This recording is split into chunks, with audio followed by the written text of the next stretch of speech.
when you were introspecting for that 1 year, what was the process? I say that deliberately because it's not just like you list down all your options, think about the pros and cons, and you will one fine day get the right answer. We believe in long-term relationships. We want to shape the talent not from day one, but before day one. One app you can't live without. Might sound boring, but Google Maps. One quote that I would really call out is, the more I know, the more I realize how much I don't know.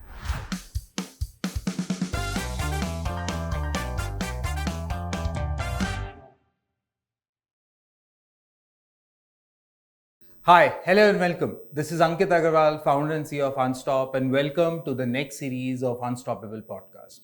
We start this series with Strategy Unplugged with Accenture. Today, we dive into your career choices, the consulting industry, domain, and the world of Accenture.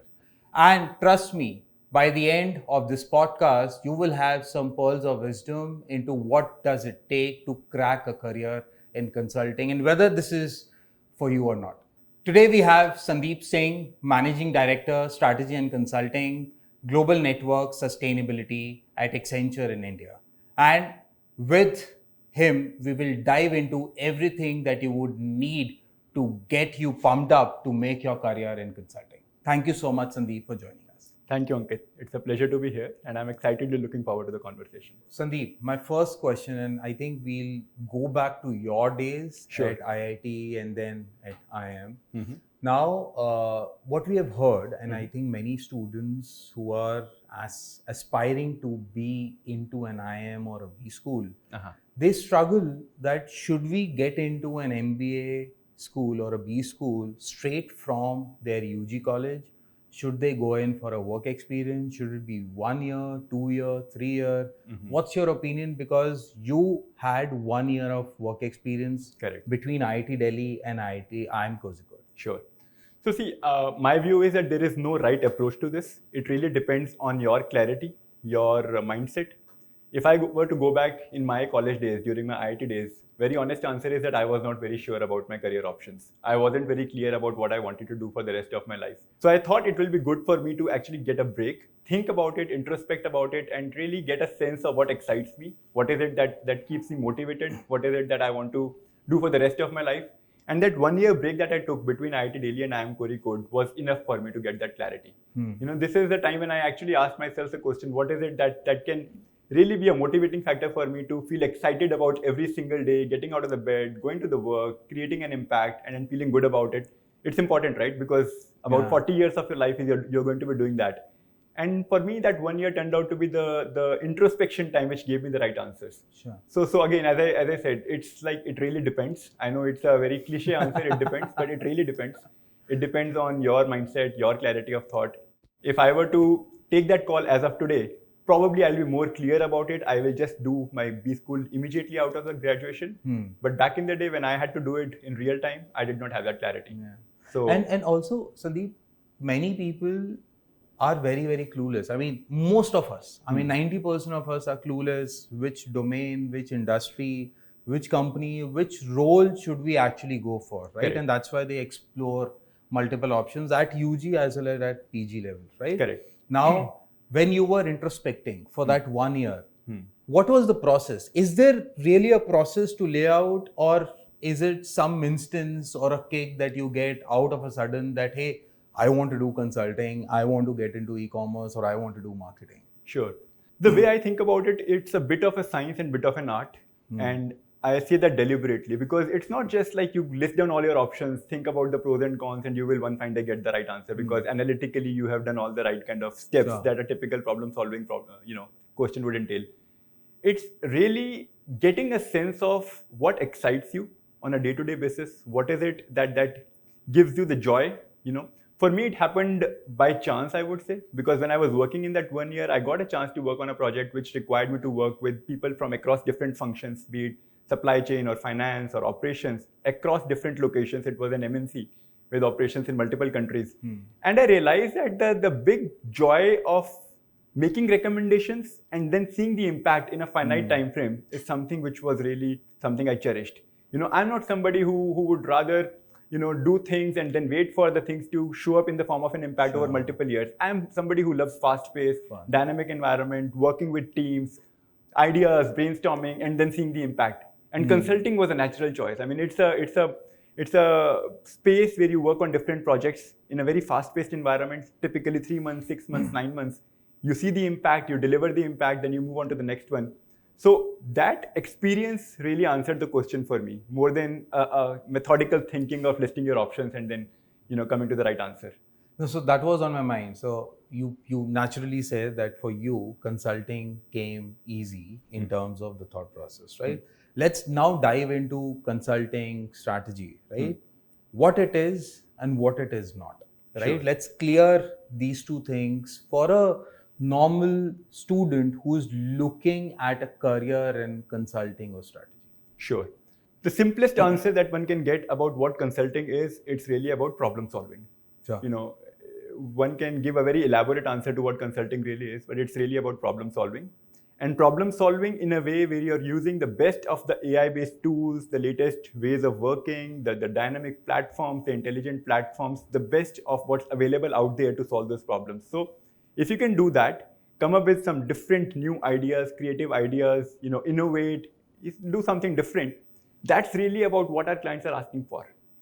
What worked about 2 decades back is no longer what works today, because the rules of the game have changed.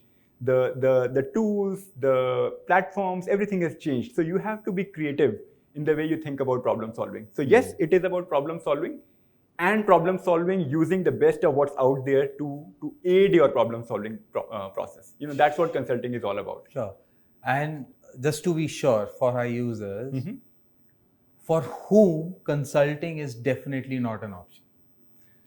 Yeah. So I think if you are somebody who likes more steady, pace of working, if you are somebody who likes to work in a more structured environment wherein you exactly know what your next day is going to look like, if you are somebody who is more comfortable with the traditional ways of working, if you are somebody who is not comfortable with ambiguity, right, it's probably not the right space for you. This is fast-changing world. This is dynamic world. This is rapid pace, this is creative ideas, this is new solutions, this is venturing into a space where you probably don't know what's the right answer. And still being able to work with different teams, bring them all together, mobilize the right kind of resources, be creative, be out of the box, and solve a new problem. That's the kind of environment that you're signing up for if you're thinking about consulting as a career choice. And also for all the users, let me tell you, this is pearls of wisdom, because not everybody can be a consultant, but you need to know what you need to do to be a consultant or in consulting, right? Because you need to get that calling from inside. And then now next question, right? Consulting domain we spoke about, correct?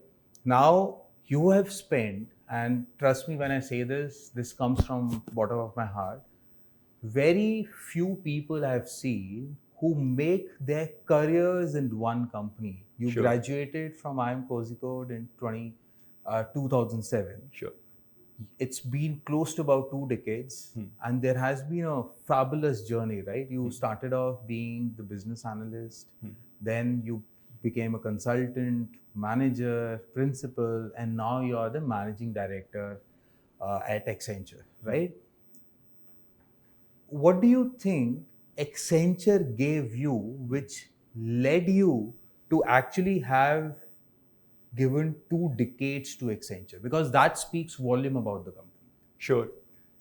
Again, I'll give you a very honest answer. If I were to go back in 2007 and think about what my career was going to look like from there on, I would be lying if I told you that I was expecting us to be sitting here in 2025 and having this conversation. At best, I thought I'm going to be working here for 2 years, 3 years maybe, gain some experience, build my resume, move on, explore new opportunities. With the advantage of hindsight of 18 plus years now, I exactly know what held me back. One thing that I've loved about this place is the focus it has on learning. We take our learning very seriously. We think about ourselves as students for life. Even today, with 18 years of experience under my belt, being a managing director on paper, I still think of myself as a student who is still trying to learn new things. That's the one thing which I've really loved about this firm, the focus that it has on learning. The other thing is the culture. We place a lot of trust in our people, and we make sure that every voice counts, regardless of whether you're an intern or a managing director or anywhere in between the spectrum, we value everybody's opinion. I once had an interaction with one of my very young colleagues, and he was feeling a little shy in terms of expressing his voice and sharing his opinion. And I told him that the only difference between you and me is I am senior because I was born few years before you. Other than that, our opinions count. You have earned your space to be here because you have the right analytical rigor. So don't even think twice before expressing what's on your mind. That's the kind of culture, that's the kind of mindset which really has given me that comfort that this is a place where I want to stick around for that long. So, culture, the respect for individuals and the focus on learning, as I called out, are the few things which have really, really stood out for me for this firm. Also, help me understand, how is Accenture, as let's say a global powerhouse, is let's say taking on the competition, or what is that moat or maybe ace in your pocket that is ensuring that Accenture is here to stay and possibly will be the leader in the whole space? Sure.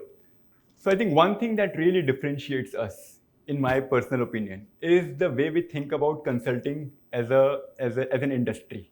We do not think of consulting as a space where you make recommendations or make some advisory inputs to the client. Sure. We really bring in the expertise to execute it and make sure that the impact is visible. So we deliver on the recommendations, and that's one thing which has really stood out for me. Okay. We were discussing about what really resonates for you as a consulting, as a career choice.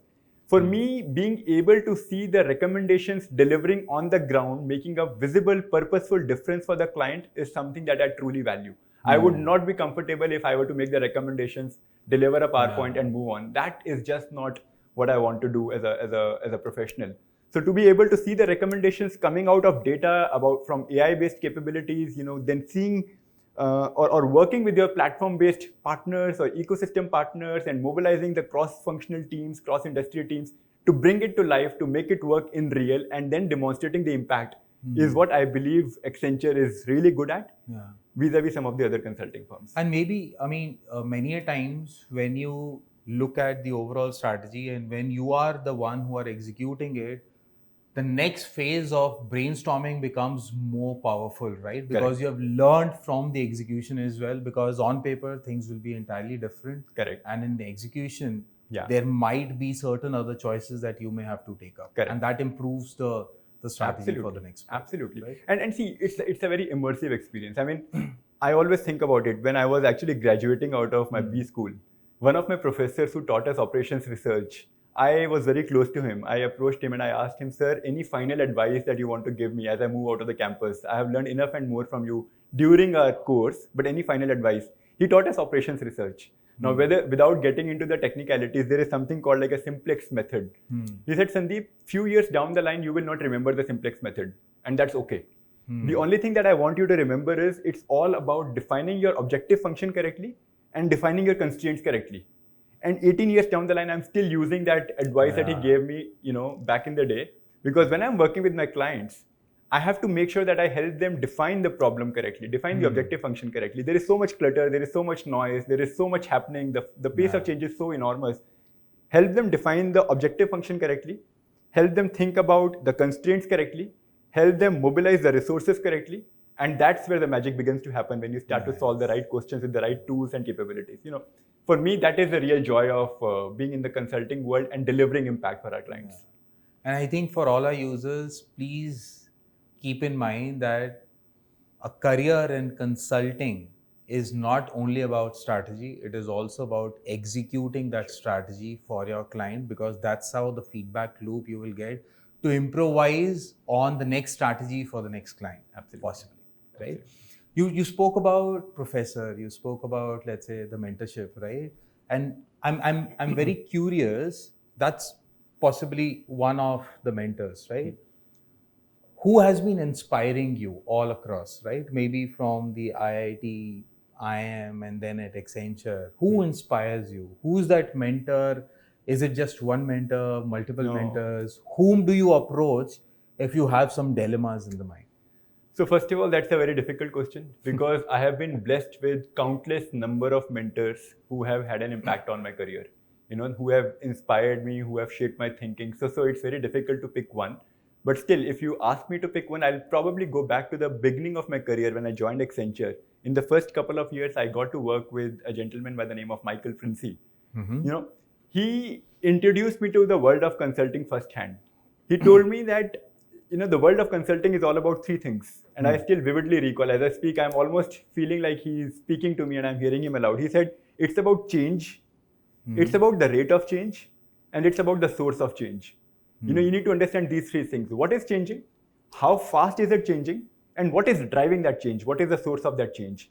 Understand these three things and then align all your energies to be a part of that change in really orchestrating that change rather than resisting that change. Nice. And that advice has stood with me even today, and more so today than ever before, because we all know how things are changing, how AI is disrupting the world, how new ways of working are emerging. So I still think about him as somebody who put me on the right path.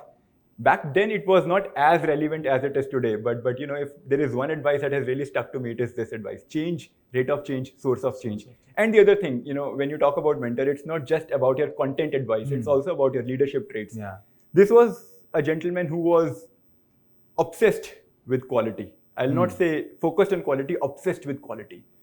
Any kind of punctuation on the slide, any kind of articulation which is not using the right word, he would have a point of view on that, and he would stop you and correct you or coach you. And despite that focus on quality, the empathy that he carried, it was a strange combination. The focus on quality, the cutthroat, nature of his feedback, and the fact that he was so clear about his choices, all of that came as a package, and I still go back to him, even though we don't work on a regular basis.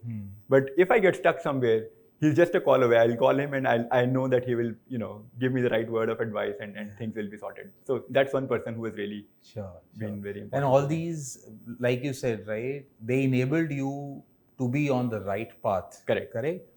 Now, again, the right path is still subjective. Yeah. But when did you have that moment that, yes, I've arrived. Yes, I'm on the right path. Sure. When was that moment?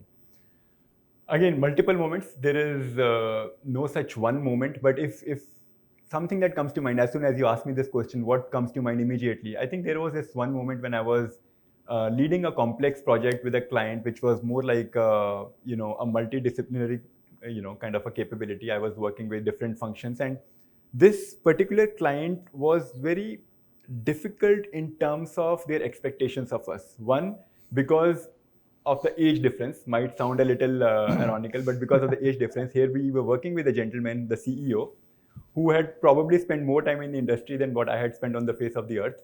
And while he never said that, I could sense that he used to feel like, what is this young team going to tell me that I don't already know of? We did our bit. We did our usual Accenture magic. We brought in the right data, AI, capabilities and platform play and all of that usual good stuff. And we went to him. We had a conversation. It was a long conversation. More than a conversation, it was a workshop, like a full-day workshop.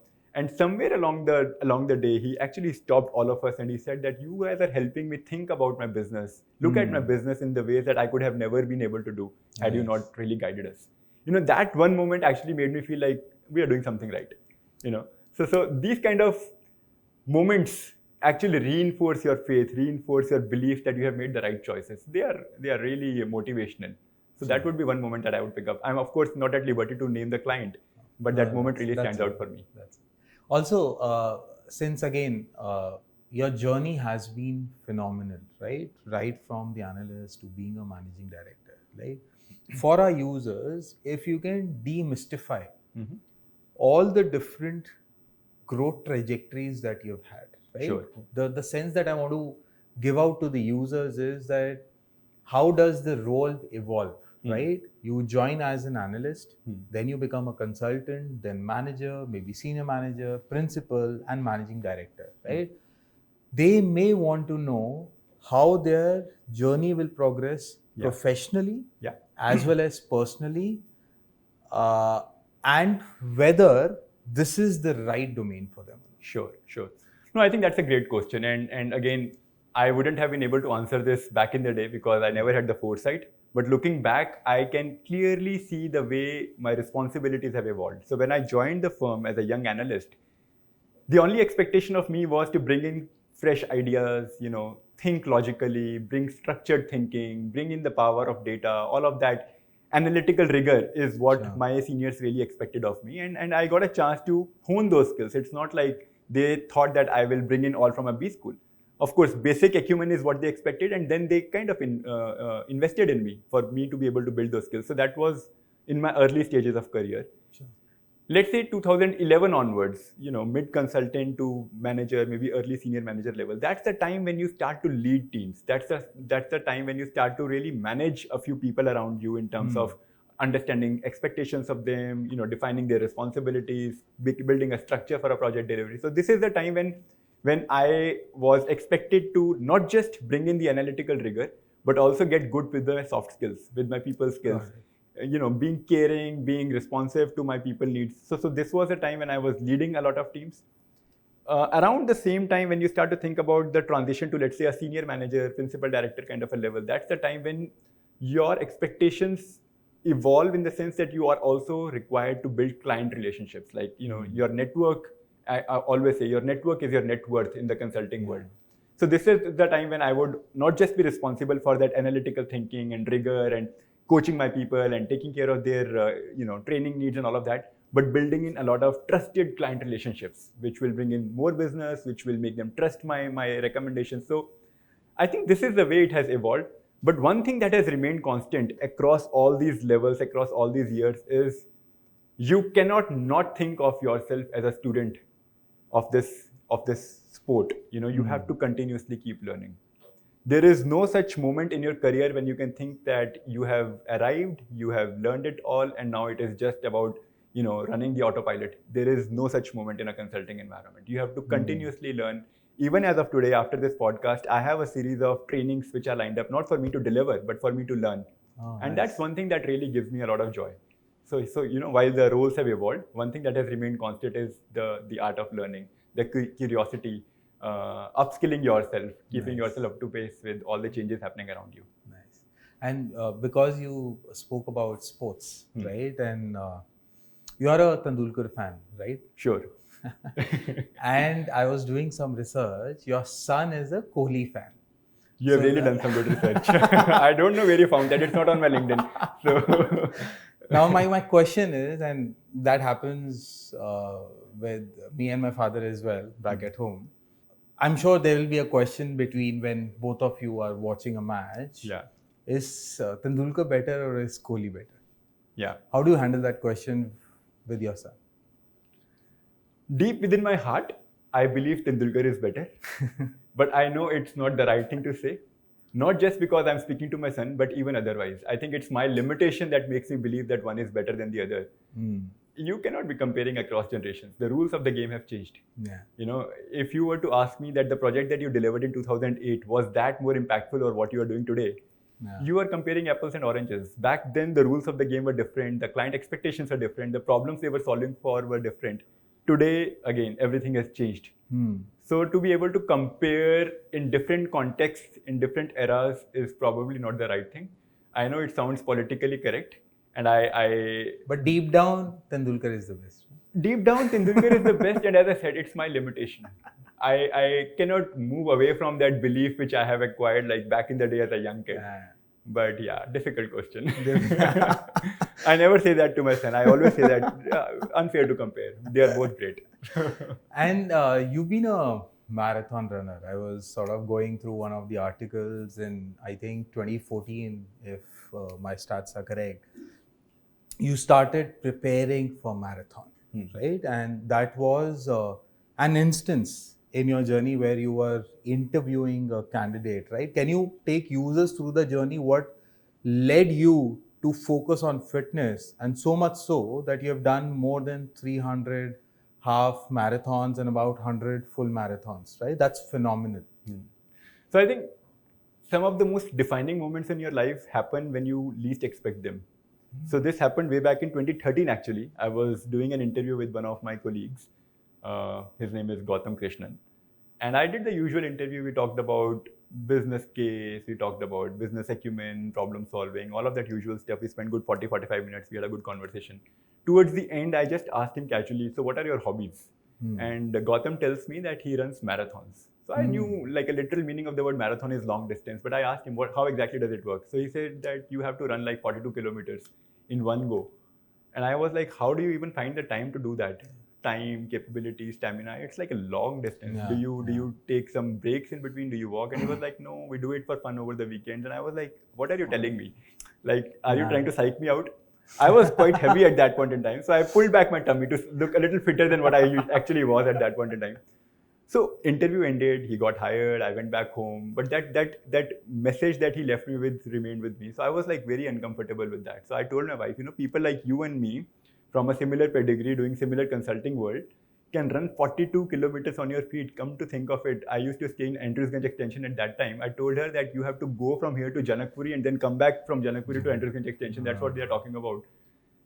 So she said, why don't you go out and try? How much can you run? So I knew the society that I lived in at that point in time had a loop of about 600 meters. I said like, okay, let me give it a shot. So I went out that same night. I tried myself. So I was breathless before I finished 2 rounds. So less than 1 kilometer.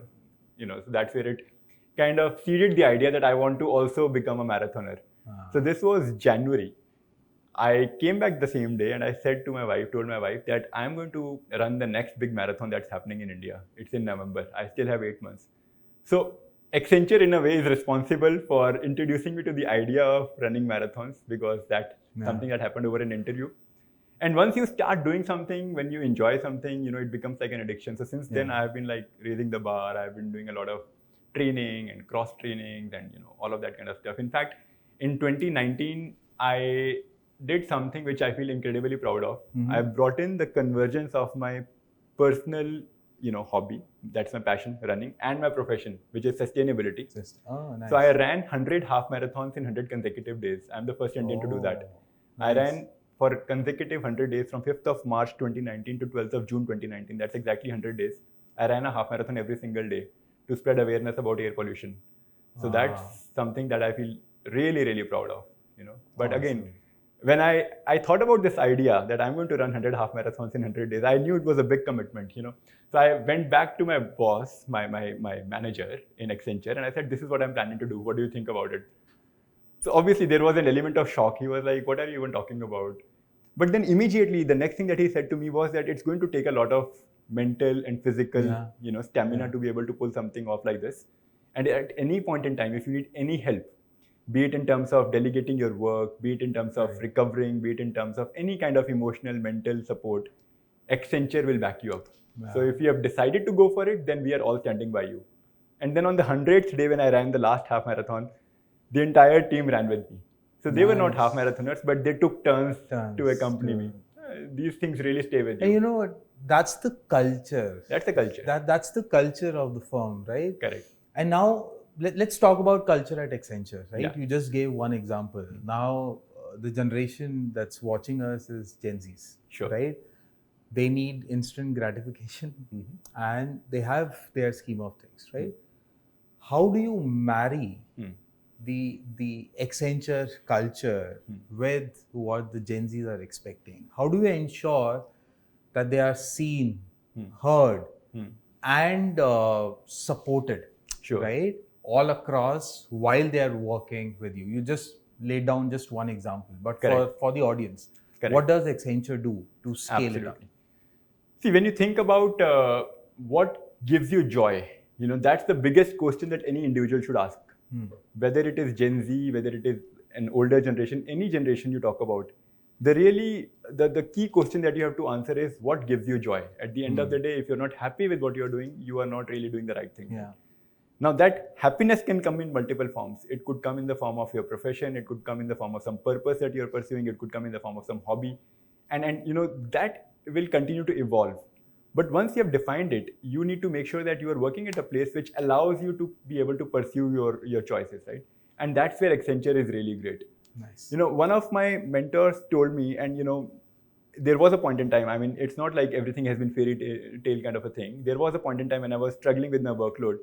I had a very candid chat with my manager. I said that this is something that keeps me awake till late nights, and then I'm also doing something else, and then it keeps me awake on the weekends as well, and all of that kind of stuff. She said a very simple thing. She said that you have to define what you want. I can enable it for you, but I can't define it for you. What you want has to come from you. Sure. And once you do that, then rest assured that I will do whatever it takes from a firm's perspective to be able to enable it for you.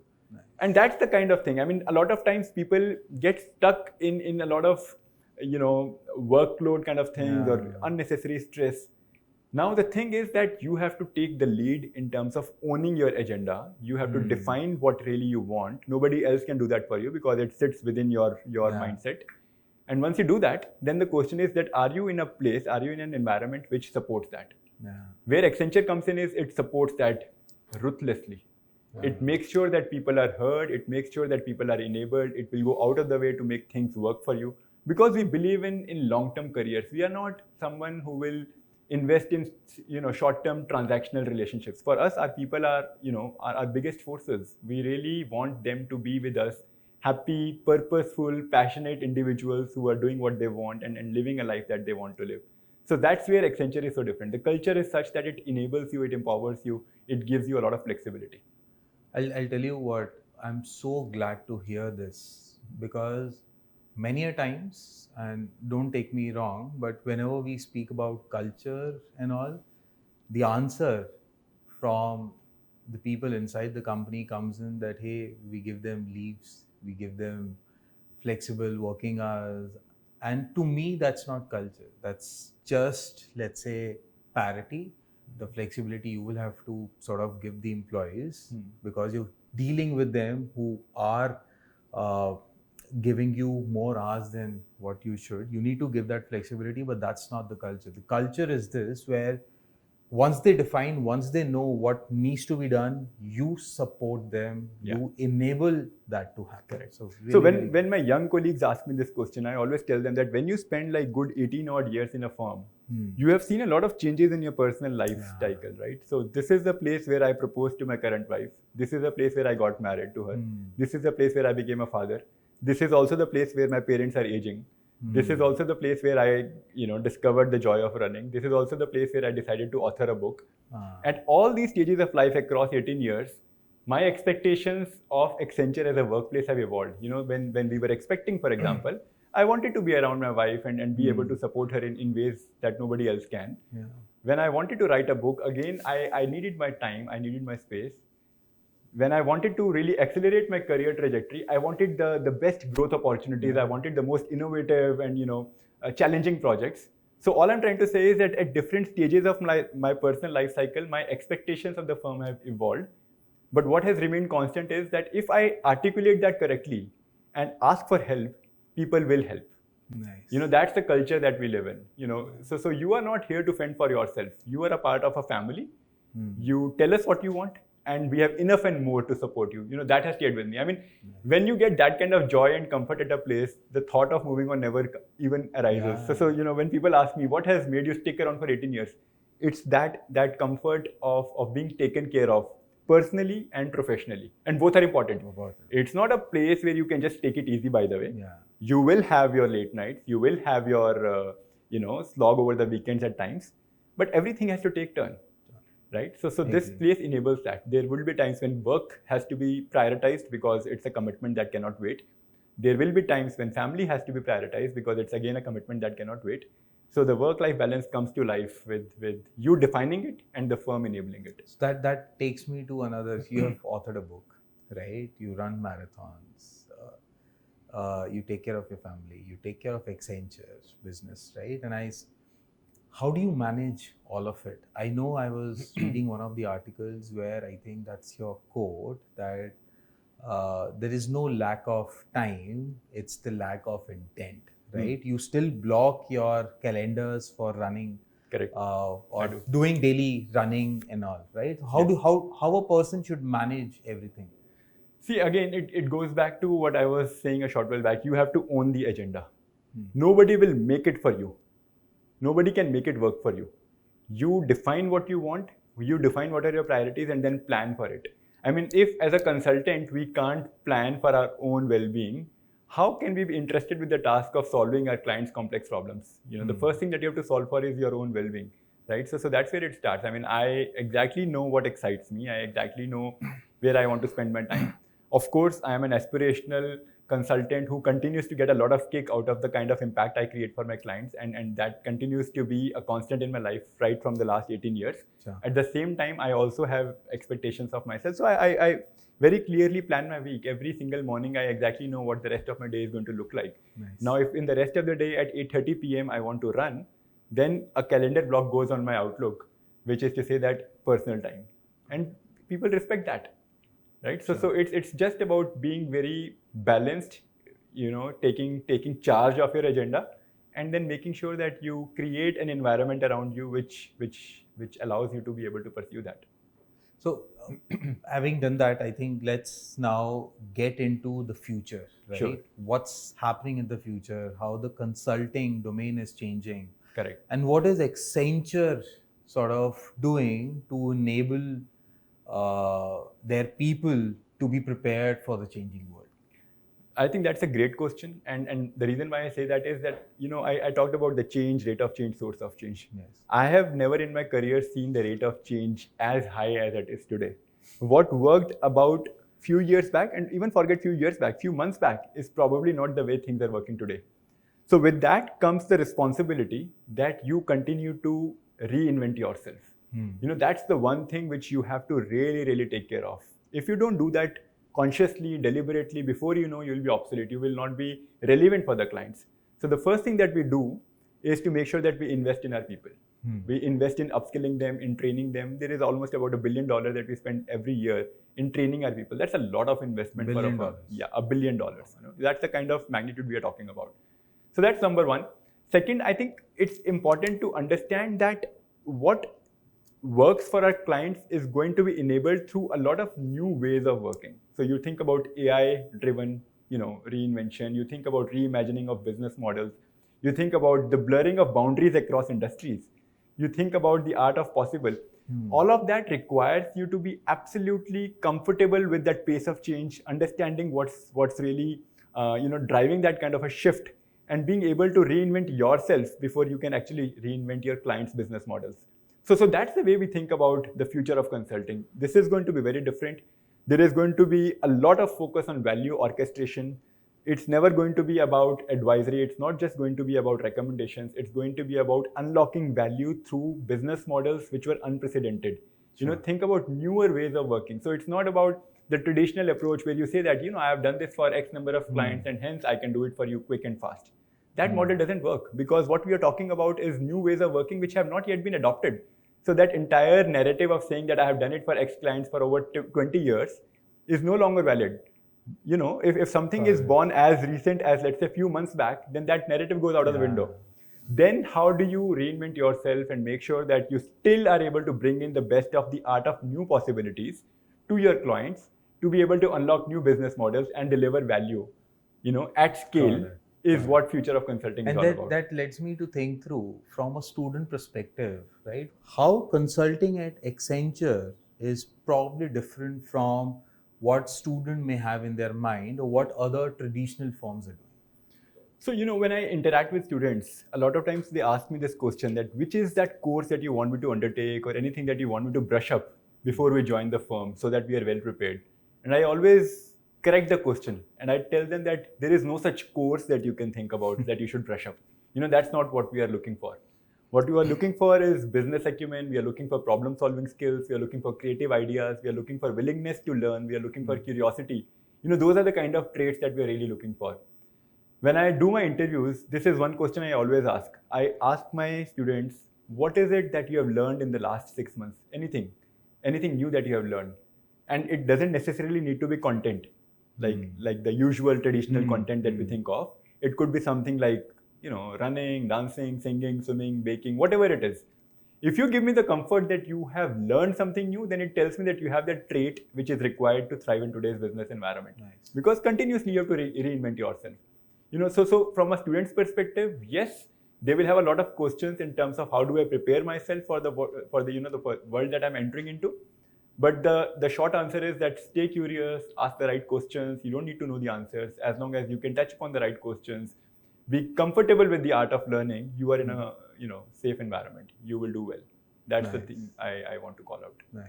And I think that answer is very, very well suited for all the users who are looking at being interviewed by Accenture in their campuses. Now, this is the pearls of wisdom as to what you need to talk about when you're in front of Sandeep if he's interviewing you, for sure. I revealed the mantra.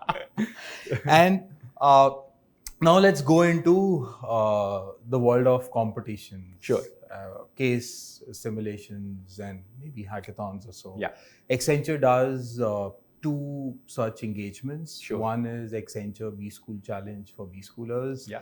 And then Strategy Connect for UG students and non-B-Schoolers as such, right? What is it that, in your opinion, students should get out of it? Sure. So, we started the conversation by talking about a lot of questions, dilemmas, ideas, thoughts come into people's minds, students' minds, that what is the right career choice for me? Yeah. And as I told you that there is no science behind it. It's a bit of science and a bit of art. Yeah. You really need to expose yourself to ways of working which gives you the answer that what is it that you enjoy. From a student's perspective, this is that unique opportunity. We are giving you that platform which allows you to sit in a consultant's shoes, think about a real client problem, leverage the right tools, bring in the creative ideas, put on your thinking hats, come up with ideas which can demonstrate impact in the world which is very fast changing. Now, there cannot be a better exposure than that to really test the idea of how do you feel about consulting. I mean, if you deliver on this and if you enjoy this more importantly, then you know that consulting is the right place for you. Think of it like the testing ground which puts you in a real life simulation so as to really test out what consulting is all about. If this is something that you enjoy as a part of this competition, then you already have an answer for yourself. And equally on the other side, if this is something that you feel like, this is too much for me, the pace of impact or the pace of working or the ambiguity of the problems that's being exposed to me, if this is not something that I'm enjoying, then probably consulting is not the right space. I think joy is critical. Joy is critical. And maybe, as you said, or maybe it's implied that it's not about the winning, it's about mirroring the real life at consulting and at Accenture. Correct. Isn't it? Absolutely. See, winning or losing is just anecdotal in this case. It's the exposure that you should really value. Put on your thinking caps, step into a consultant's shoes. Don't think of it like a B-School challenge. Think of it as a real client problem which has been put your way, and you are interested with the task of solving that problem with the right people, with the right kind of structures, with the right kind of capabilities, and then see how it feels. Solution doesn't matter because there is no right solution or wrong solution. Solution doesn't matter. End outcome in terms of winning and losing doesn't matter. But the process of unlocking those answers is what you should really think about as an exposure. If that resonates, then you have a career choice which Accenture has to offer. If it doesn't resonate, even then you have the right answer. You can explore other options. And also, just from the different perspective, why do you think Accenture invests so heavily in these competitions and engage with students? So for us, see, we believe in long-term relationships. We want to shape the talent not from day one, but before day one. Even before they join us, we want to be able to shape the talent with the right kind of mindset, with the right kind of capabilities. Of course, when they join us, we have a lot of structured programs which will allow them to upskill themselves. But if there is a way for us to backtrack it a little bit and give them the right inputs even before they join us, it just makes it more meaningful for them. And as I said, this is a fast-changing world. We do recognize the power of fresh ideas, the power of creative ideas, which the students might not yet believe in because they still feel they are students. But we believe in it. These fresh ideas are more than welcome because probably having spent 18 years in the firm, I cannot think the way these students are thinking. They might not value their ideas as much, but we do recognize this future forward thinking, the energy that they bring in. So for us, it's a simple way of bringing in the right ideas which can define what the future of consulting is, what the solutions that our clients are looking for are going to be. So it's a win-win in my experience. In my humble opinion, this is a win-win. We get the right access to ideas, talent. We get to nurture them before they join us. And for them, it's a testing ground. Put yourself in the consultant's shoes. It's a win-win for both stakeholders, and I'm glad because not too many companies think from that lens, and it is such a critical lens to even think about how do we engage with them before you actually go on campus to even hire them. Awesome. Correct. Now we are coming to sort of the closing segments, but just to make it fun, we have rapid fire. So I'll be asking you a few questions. Okay. Don't take more than 5 seconds to even respond. Performance and respond with maybe 2 or 3 words, right? All right. So here you go. Right. The first one is one app you can't live without. Might sound boring, but Google Maps.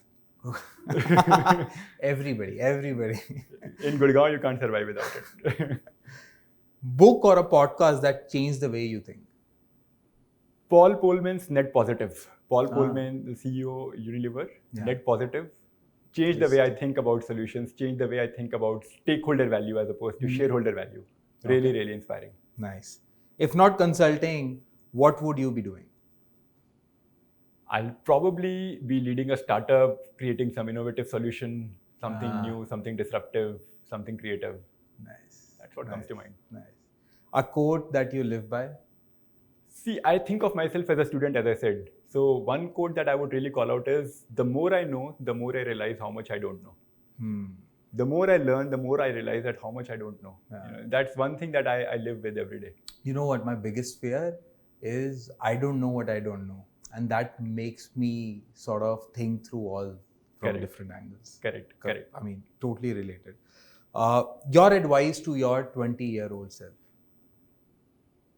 I was always thinking about the path ahead and I always wanted clarity, what does the staircase look like? My advice would be, don't think about the staircase. As long as you can take the right next step, you're okay. At any point in time, you don't need the energy to go all the way, up the hill. Just the energy enough to take the next right step. So think about the next step, not about the whole staircase, would be the advice. Nice. Last question from my side. If you were to hire an animal, which animal would you hire and why? That's a tough one. That's really a tough one. I'll probably hire a monkey. And the reason why I say that is I have found in my observations, since I have lived a lot in the mountains, what I have seen is that they are very innovative in the way they play, the way they enjoy themselves, the way they kind of hang around. So that element of joy is always visible in their behaviors. And that's what I believe is the bottom line. At the end of the day, when all is said and done, if you're not happy with what you're doing, probably you are not in the right place. So that joy of living is what I really value. And that's why the monkeys come out. Awesome. No, thank you so much, Sandeep, for talking to us. Before we end, last set of advice that you may have for students who are looking at their career and consulting strategy. I would say stay curious. I think that's the one thing that I will leave you with. Stay curious. Be comfortable with not knowing the answers. You don't need to know the answers. You just need to ask the right questions. And if you're thinking about consulting as a career choice, do remember that consulting is not just a career choice. It's about really continuously reinventing yourself. If you are happy and passionate about signing up for something like that, continually reinventing yourself, continually learning for the rest of your life, consulting is the space for you. So be curious, ask the right questions. Awesome. Thank you. Thank you so much, Sandeep. And that's all we have for everyone who's watching us. Until next time, I sign off. And I hope you got those pearls of wisdom and some maybe cheat sheet to get into Accenture. Accenture? Why strategy consulting?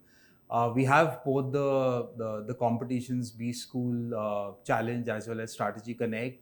Do participate as much as you can because those engagements actually will give you sneak peek into the world of consulting and specifically at Accenture. Thank you so much. Enjoy the day.